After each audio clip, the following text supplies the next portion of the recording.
But first, I want to get into this Sirianni-Hurts thing.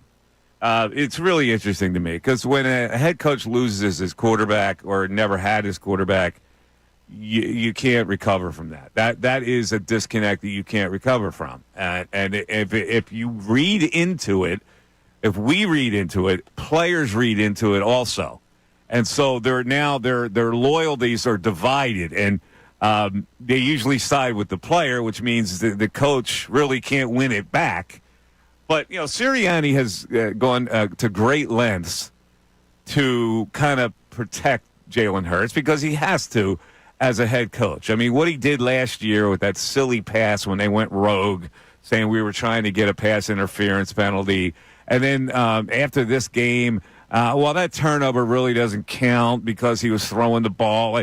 He's done stuff like that all the time. And then yesterday he goes on to say sometimes it is his fault, but I'm not going to tell you, hey, on this particular one, it was. I'm not going to do that. And then he says, does he have to have the clock in his head ticking? Of course, that's part of his job as the quarterback. But there are so many different things that account for a turnover. So he's trying his hardest to take the heat off of Jalen Hurts. Now, interestingly enough, in the press conference, and Ray, I want to play the question and the answer from the quarterback when he was asked about conferences and conversations with Nick Sirianni on how to do things. So let's hear this first of all, because I think this could shape the entire show today. Jalen, you and Nick are obviously big voices on the team as the head coach and the quarterback. As you enter the bye and you want to find an identity, do you two talk about maybe what you want the message to be to the team, or how you kind of want to handle as you guys go into the second part of the year? We have our moments. Now, okay, that is so telling to me. Bill Colarulo with us, Ray Dunn obviously with us. Really? That's the answer? I mean, he gave a similar answer to that last year. It is clear that he really doesn't like this guy. It's clear, and Jalen's making it clear. That's the frustrating part to all of this, is as the franchise quarterback, this is a terrible trait. You're supposed to be a leader on this team. I don't care if you hate Nick Sirianni. You should not give signals like that to the media, to your teammates, that you don't like this guy. And when he did it last year, I gave him the benefit of the doubt. All right, maybe we're looking too much into it. Then he did it again right before they broke after mandatory minicamp this offseason when they asked him, hey, what does that say about Nick Sirianni, that he gave up his play-calling duties and he's not going to be as involved in the offense? Jalen Hurts could have given a very easy answer. How did he answer that question? Oh, that's a really good question. I don't think I know the answer to it. And now, again, having an opportunity to just throw a bone to your head coach. Don't give us material that we can dig into, and he keeps doing it. So to me, Jalen Hurts is a smart guy. This is intentional. This is intentional, that he wants everybody to know that he doesn't like this guy. And here's my problem with it, Mike, and I know people are going to accuse me of being a Sirianni defender. Let me get this out of the way first. Sirianni deserves a lot of blame. He's the head coach. But when we talk about the fact that this team is 3-8 in their last 11 games, and everybody wants to put the blame on the head coach, your starting quarterback in those 11 games has 9 interceptions, and he's put the ball on the ground 8 times. 9 interceptions, 8 fumbles. You look at the offense this year, they're a top 7 offense in terms of yards. But you know why they're only 15th in points? Because they are the second worst team in the NFL in turnovers. Only the Tennessee Titans have more turnovers than your Philadelphia Eagles. You can blame everything on the head coach, but guess what? We have a real problem with our starting quarterback, our franchise quarterback, that's supposed to be a leader of this football team. And I've given him the benefit of the doubt, Mike. I'm not one of these people who's hated on Hurts for a long time. He is a bigger problem in my eyes right now than anybody else on that team. Well, whoever is the bigger problem doesn't matter because this team right now is fragmented for whatever reason, whether it's the head coach and being a boob and not being able to be communicative enough with his quarterback, or whether it's the quarterback who's too stoic for his damn own good most of the time. I don't understand the guy. I don't understand his demeanor at all. And maybe that stuff looks good on the outside, that he's a stoic guy, but he doesn't seem to have any flex to him. And, No. and that's important. He doesn't. And Tim McManus, who joins us every week, he wrote that article during training camp. And one of the quotes, and I went back and read the article this morning, was Jalen Hurts needs to improve on a habit of shutting people out when frustrated. Is that what you want from your franchise quarterback? No, you really don't want it.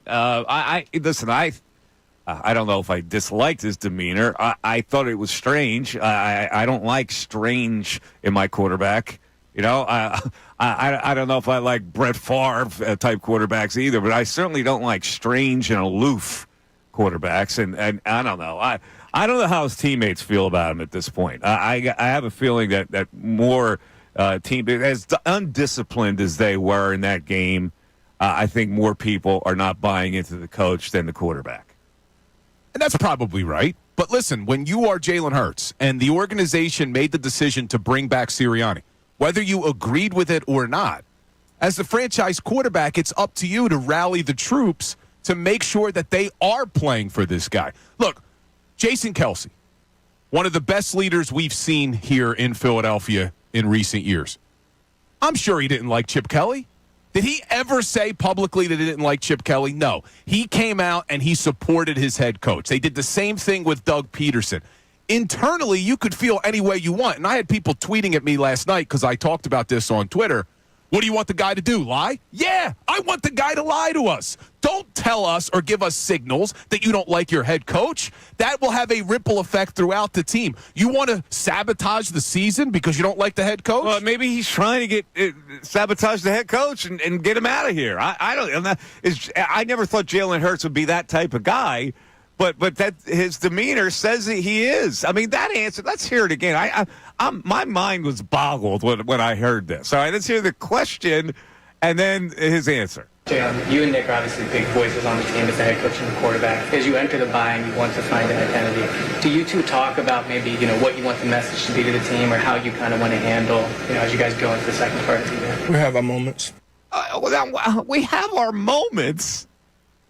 What kind of an answer is that? People hear that answer, like teammates hear that answer, and they go, Jalen's out. I guess I'm not totally in then. On what earth is that a good answer?